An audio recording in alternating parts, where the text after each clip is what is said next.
How do we start to navigate that with some confidence so that our students also have more confidence in themselves, in our guidance as parents, and that, at the end of the day, we all come through this with our relationships, our sanity intact, and some great college choices.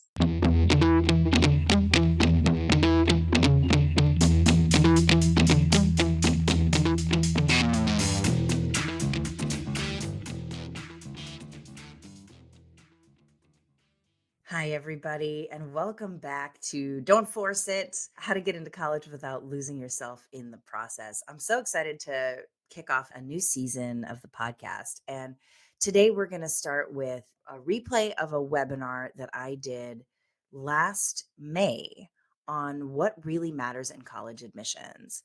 This is the question I get most from everybody I meet, from clients, from potential clients, from strangers I meet on airplanes.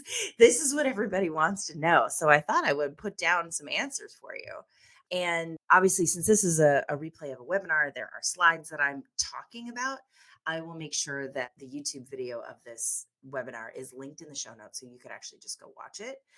And hopefully, it gives you a little confidence and gives you a framework to move through this process, move through high school with your kid with a clear sense of what really matters. And the short answer is what matters is that you've got a great kid and that you can embrace that and embrace their strengths and help those strengths lead their application process.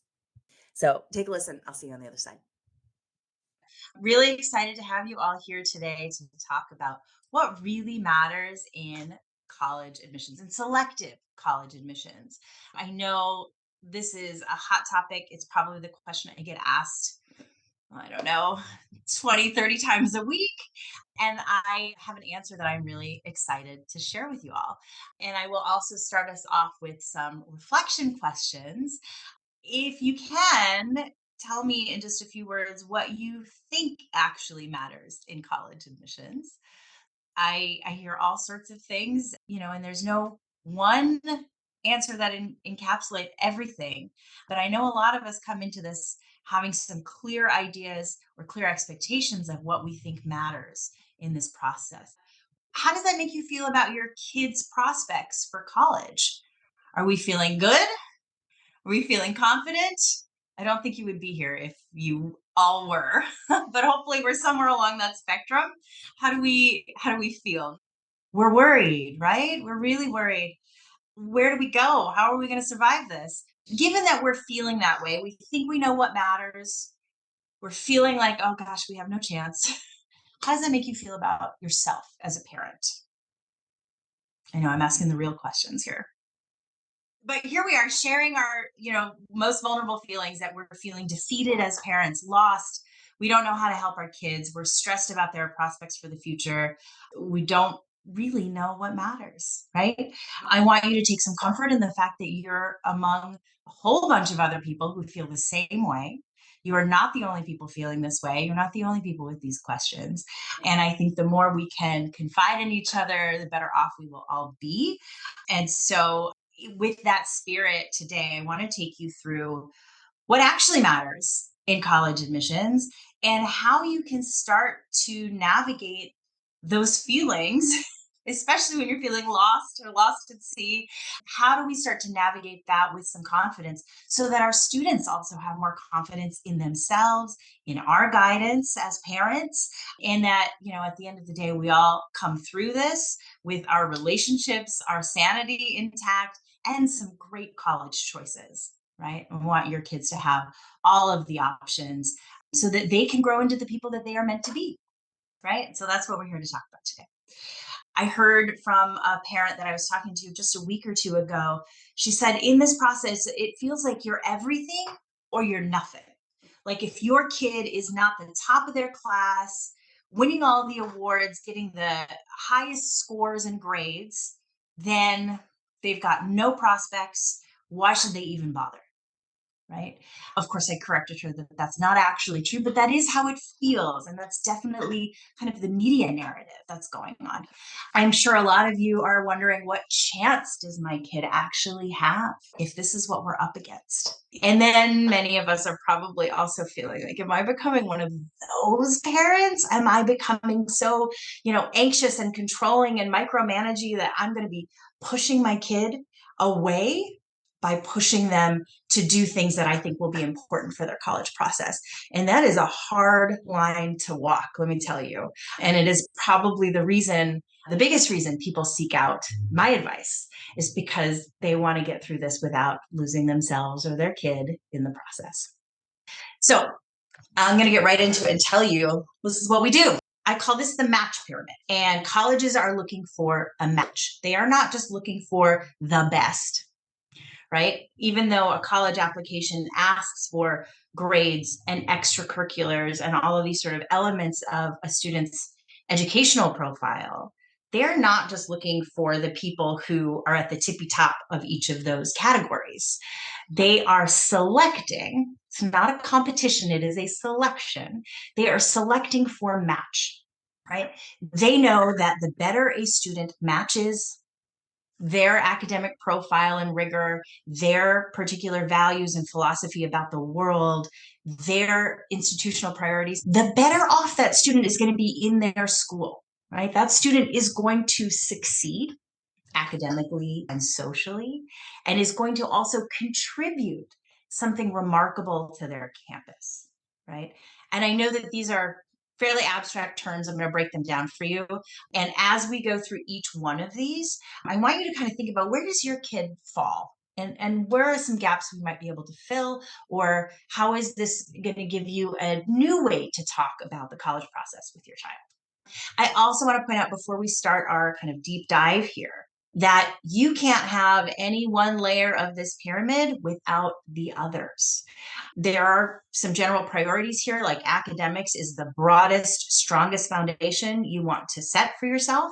And then values, and then that sort of remarkable factor is like your edge. That's like the thing that they're really selecting for. But you can't have a remarkable factor and terrible grades.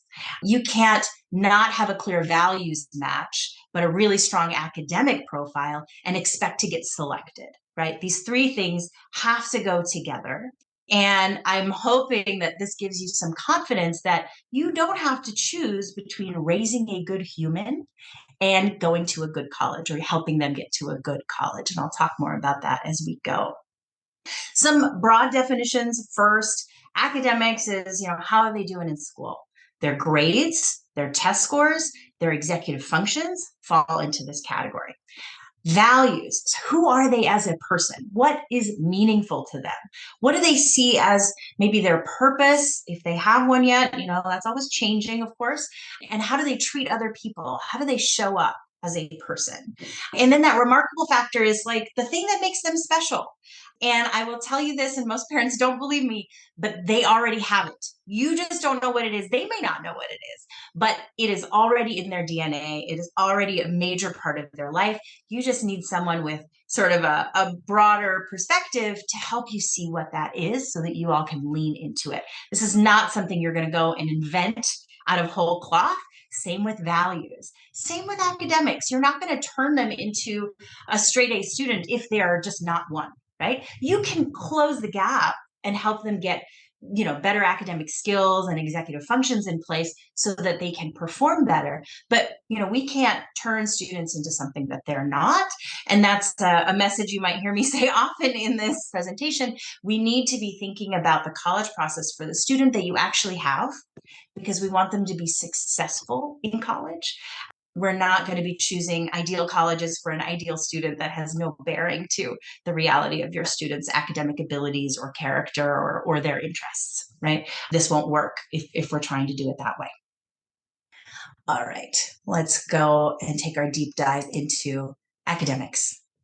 So, as I mentioned, this is how your student does in school. There are a couple of ways that colleges will assess academic ability in the application. They are looking at your overall GPA. They are looking at your grades in your most advanced classes, and they are looking at the rigor of your curriculum. If they require it or accept them, they will also look at test scores like the SAT or the ACT. To some extent, they're going to look at AP and IB and other types of scores, but those tend not to be as important as the SAT and the ACT. Again, if the colleges that you're looking at require them, there are still many that do not require testing, and there are still some that are test blind, like the University of California system.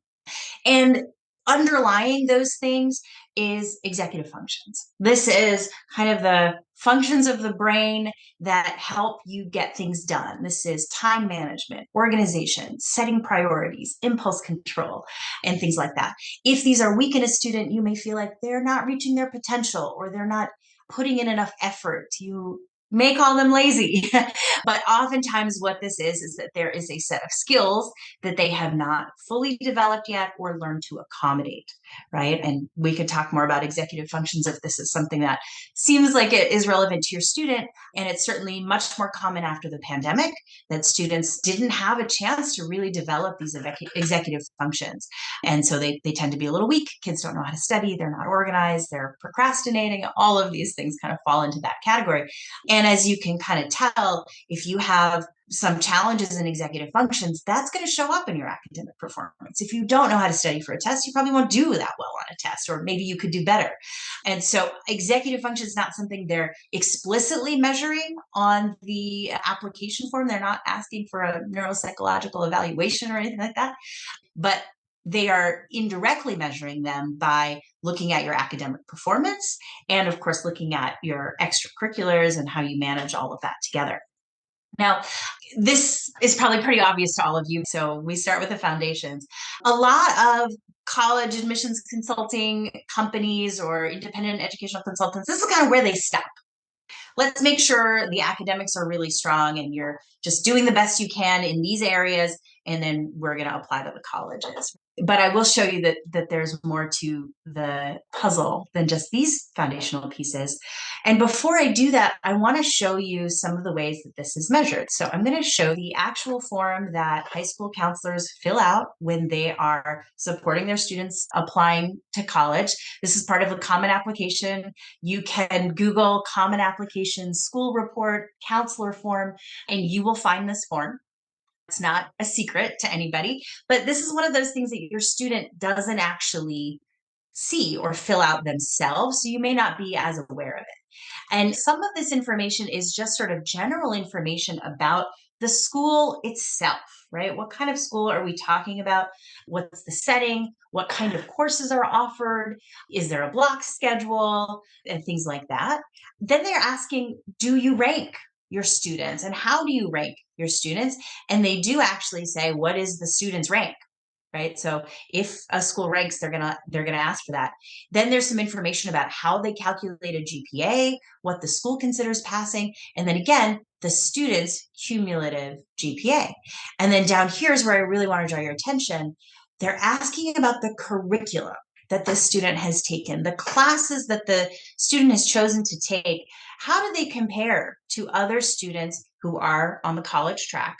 Is this demanding, very demanding, most demanding? How much is your student pushing themselves? So in conjunction with looking at a transcript and the grades that your student has earned in their classes, they're trying to assess how hard are these classes and how do they compare maybe to other schools' curriculum.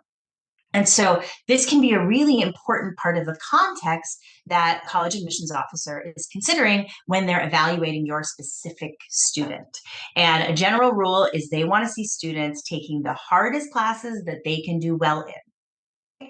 And this is how they can tell that. And this is how they compare apples to apples across different school districts and even educational systems like IB or maybe the Cambridge system versus the US system. So here's your proof. This is what they're looking at, and this is how they do it. All right, let's move on to values. So values has become a really kind of popular buzzword in sort of the corporate world. Everybody's got to have their core values. And we at Signet take values really seriously. They are not just like words on the wall. They are how we interact with clients, interact with students, interact with each other. They really determine even our messaging that we use in our marketing and our website. We don't use fear, right? We are very strengths based, very values based, and we want that to show up everywhere we are. And just like that, you want your student to have a sense of what their core values are and make sure that they're living them. And of course, we're talking about teenagers, and how are you going to have a conversation with them about values? It can be, uncomfortably earnest. They may not be ready to discuss this with you, but I do find that younger generations are much more in touch with their sort of principles and where they draw boundaries. And that is part and parcel of the values conversation. Who are you as a person? What kind of behavior standards do you hold yourself to? What do you admire in other people that you look up to or that you're friends with? What's a deal breaker for you if somebody is this way or isn't this way? Is that somebody you're going to hang out with or not hang out with or respect? And this is important to colleges, as I said, because they want to make sure that a student has a real sense of belonging on their campus, right? So they're selecting for people who really match whatever it is that the school's philosophy is. We can talk about Georgetown, for example, talks a lot about diversity and inclusivity and service to others. We understand what their values are. And students who have demonstrated those values in their lives through their interactions with their peers, with their teachers, through wherever they're spending their time outside of school, their extracurriculars, they are demonstrating what their values are. So we want students to reflect on where does their time go and what's meaningful to them and kind of crystallize them into a set of values that then they can use to evaluate, are they a match for the school or is the school a match for them? Right. And this is not about saying, oh, Georgetown values this thing, so I'm going to go out and be this way. Right. These things are judged over a long period of time with, students have to show up with a lot of consistency. So these have to be authentic, true values to themselves. But the way colleges look at these is they're looking at the extracurriculars. Where is a student choosing to spend their time? We live in a world where everybody is overscheduled. So if a student is dedicating time to something, it must be meaningful to them. What are those things, and what does that say about what the student's priorities and values are? A student's essays are a chance for a student to talk about some of those values.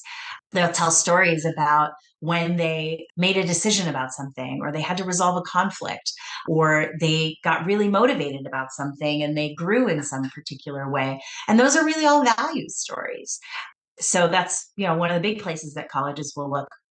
But the other place, sort of like this form that I just showed you, is in the teacher recommendations, right? And now teacher recommendations consist of two main parts. The first part of the teacher recommendation, it hasn't changed much in 20 some years, but they are rating the student using the series of checkboxes on various qualities. And there's really only one around academics. All the rest are kind of values, intellectual promise, quality of writing, maybe that's an academic one, but creative thought, productive discussion, faculty respect, disciplined habits. This is where those executive functions come back in. So if your student is struggling with having disciplined habits, that's a place you might want to invest some time and energy in helping them build those. Maturity, motivation, leadership, integrity, reaction to setbacks.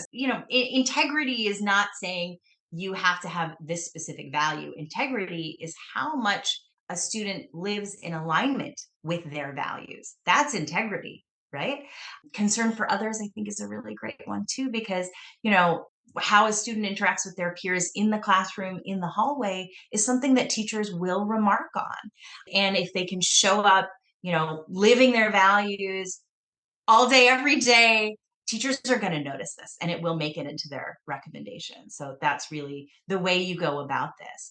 And I show you this to, again, highlight that point that you don't have to choose between raising a good human and getting into a good college. Convey your family values to your student, help them understand their values for themselves, and they will show up as a self-aware, mature person with a lot of integrity. And that will show up in their recommendations. And of course, that will also help them in the college process. And what I love about the way we do this work, and it's the reason, I do this work day in and day out, is because there's these twin goals that I think are both really important. And, I know all of us are here to talk about what really matters in college admissions, but think about it. This is your last set of years with your teenager. They are going off to college, living on their own, making choices for themselves as a young adult. And you want to make sure you are setting them up for success in life, not just getting them into a college, right? So, following this sort of strategy, this framework, allows you to do that and feel confident you're sending your kid off ready for that next stage of their life, not just, oh, they got in, let's hope everything goes well after they get in, right? They're ready for the opportunities that await them. And also by filtering the colleges that you apply to and eventually the college that you select to enroll at by the values fit and by all these other fits, your student is going to be successful there. It's not just let's get into the best brand name we can and hope for the best, right? It's let's find the place where our student is really going to thrive and find their people and get set up for the next step in their life. All right. The third element of our match pyramid is the remarkable factor. Now, this is where a student's talents, interests, natural strengths, like I said, they already have this. You may not know what it is, but all of those things match what the college is looking for. So it's like the final piece of the puzzle, right? They can have the academic foundation, they can have the values fit. But if they don't have this thing that a college is actually looking for, the institutional priorities we were talking about earlier, they likely won't get selected, right? And when we're talking about the most selective colleges, they're getting, 60,000 applications. If we look at like the UCs, they're getting over 100,000 applications for the spots in their school. And most of these schools can fill their classes a couple times over with valedictorians and students who have scores in the 99th percentile and, all of these things. So it's not enough to make sure you have the academics or the scores or even the values. This thing is the thing that means this student is a great match for this school, right? And I mentioned that finances sometimes plays into this match. If you are applying to a need aware college, they may look at how much financial aid do you need and does that mean you are a match for our school? So keep that in mind as well.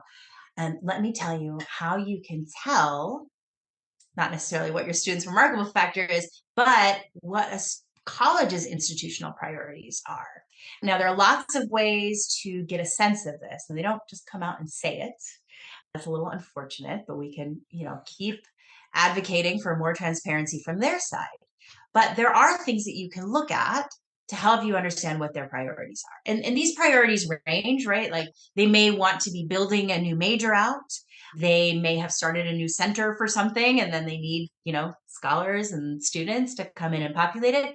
They may need a new bassoon player because everybody has graduated from the school orchestra, or they have recruitment goals for an athletic team, right? The seniors are graduating. We need a new kicker or whatever it may be.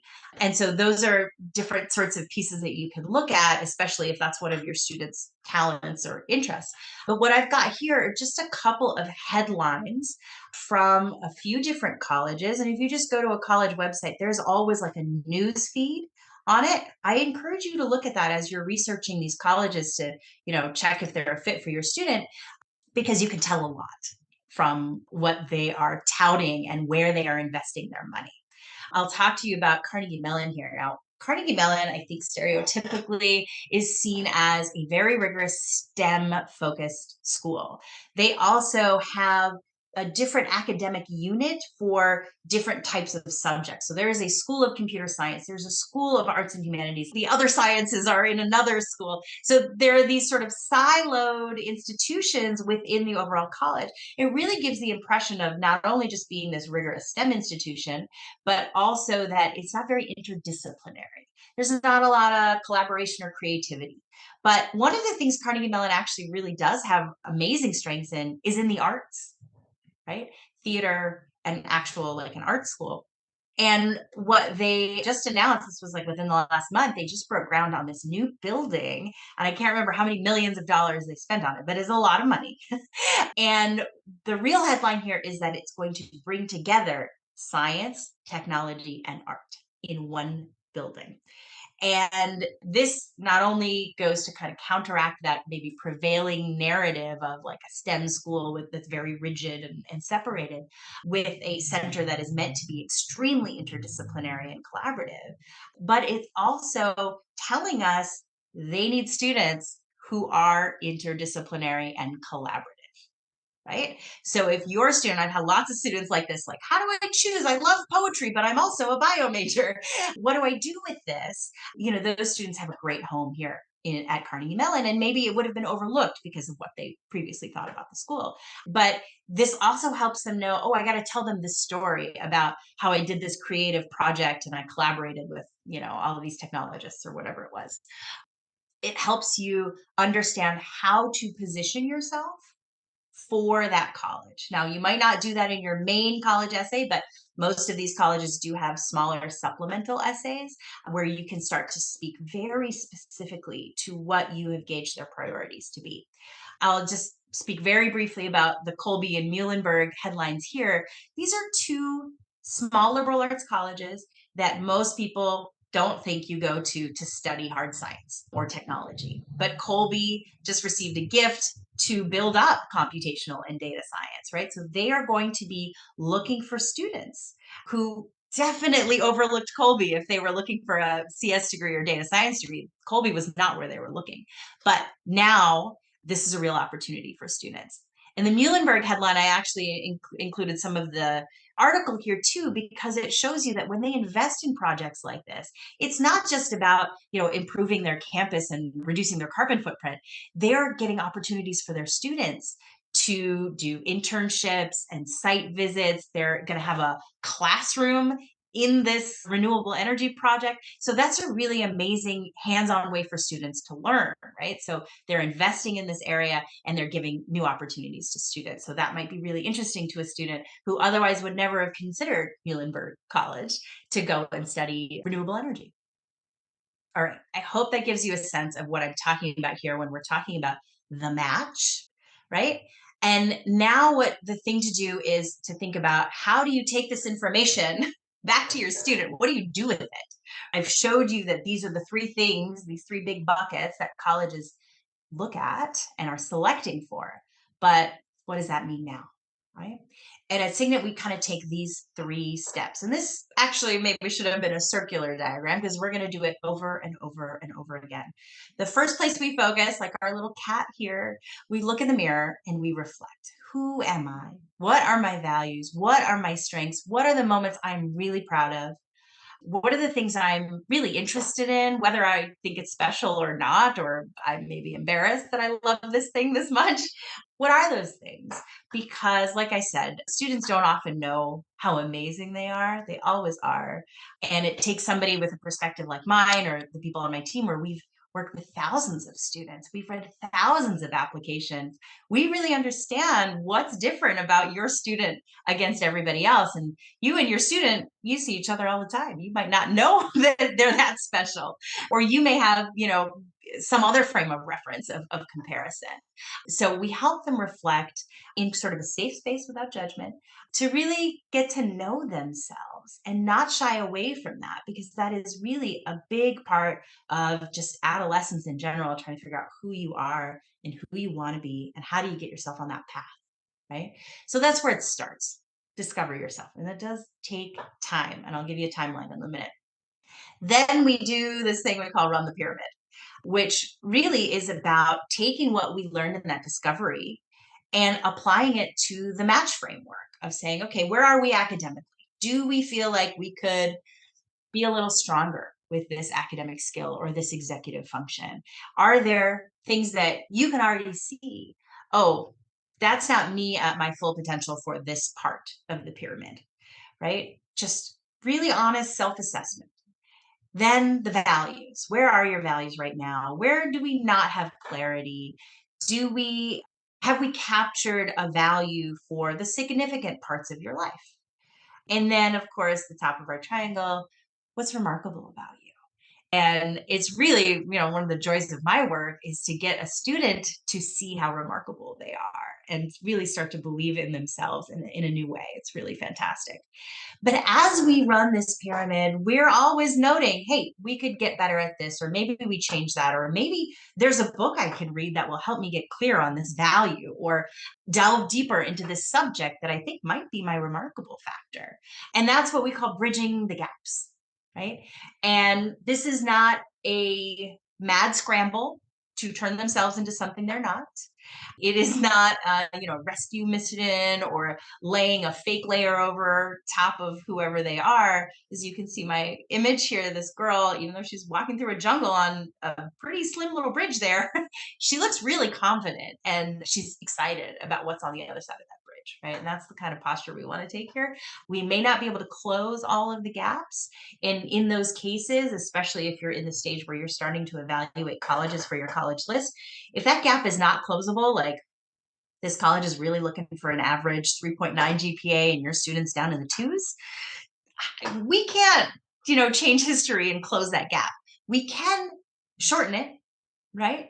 And of course, we want to do everything we can, but this is really helpful for students to, do a self assessment, see where they are in the present moment, and look at where they want to be and start to put plans in place to close those gaps. Right. And then every so often, we're going to do this all over again, right? Usually every 3 months, we're kind of doing this with students where we're reflecting. Are these still our values? Are these still our priorities? Are these still your interests? Are we still doing good on our academics, at least at what we expected? And are there other gaps that we can close, right? So rinse and repeat is the name of the game here. We also want to think about what is your role here. Now, of course, you parents play such an important role in this, but you can't do too much, especially as we are trying to get these young teenagers to turn into adults.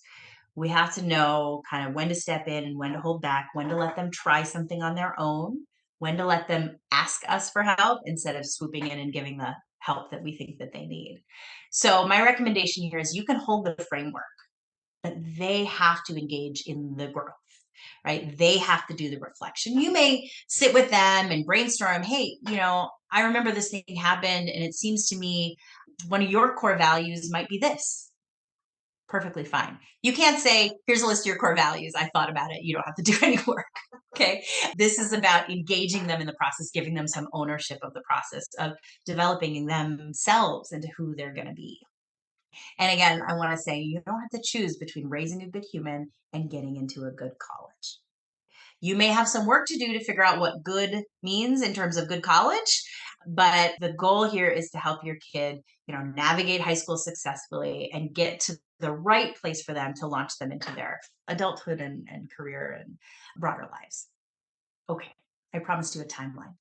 This is how we proceed through things at Signet when we get the great joy of working with a student as young as ninth grade. You can see ninth and 10th grade are really about laying the groundwork. We are thinking about meaningful goals, understanding your course progression, learning to reflect, exploring things, and really just kind of plotting what are we trying to achieve here and bringing them along in this process. All the while we're also helping them kind of adjust to high school, navigate their academics, making sure that their academic skills are where they need to be so that we can start to focus on this next layer. As we round the corner here between 10th and 11th grade, this is when we start to think about, okay, what's your testing strategy? We like to do diagnostic tests and review them and say, okay, SAT or ACT or no test. And that really informs the building of the college list, which is what we do in the fall of 11th grade. And we are starting to think about, where are the other places you can demonstrate your leadership and all of that so that they're in the best position to apply to the colleges that end up on that list. And then we start to think about, okay, what's the story that we want to tell? Once we have our list, what are the values of these colleges and what stories can you tell that demonstrate those values? And if there are a couple of common values across all those colleges, which hopefully there are, that might be a great topic for your main essay. And then as we get between the summer of 11th and 12th grade, we're writing all of those essays and preparing all of the materials so that we can review, polish, proofread, and submit. And then after that, we're thinking about, okay, what else do we need to do to prepare for the college transition? Because, of course, college is just the beginning of the journey, it's not the end, right? So we want to keep that in perspective and make sure that they're able to use the kind of framework and reflection and experimentation and iteration process that we've just taken them through and continue applying it as they move through college and into their adult life. Okay. Well, as I close out this episode, I do want to mention that we have created a much longer, more detailed version of this presentation and turned it into a course that you can buy directly from our website. So check the show notes for how to do that. I actually think official launch might be next week, but I'm teasing it. I'm told that that's a thing that I'm supposed to do. So check that out. Certainly, some of the content will be familiar, but like I said, it does go into a lot more detail and provides a lot of free resources and an opportunity to do a discounted session with me. Next week, I've got my friend Don McMillan coming to the podcast to talk about the work he and his team do and helping students choose high schools and apply to independent schools.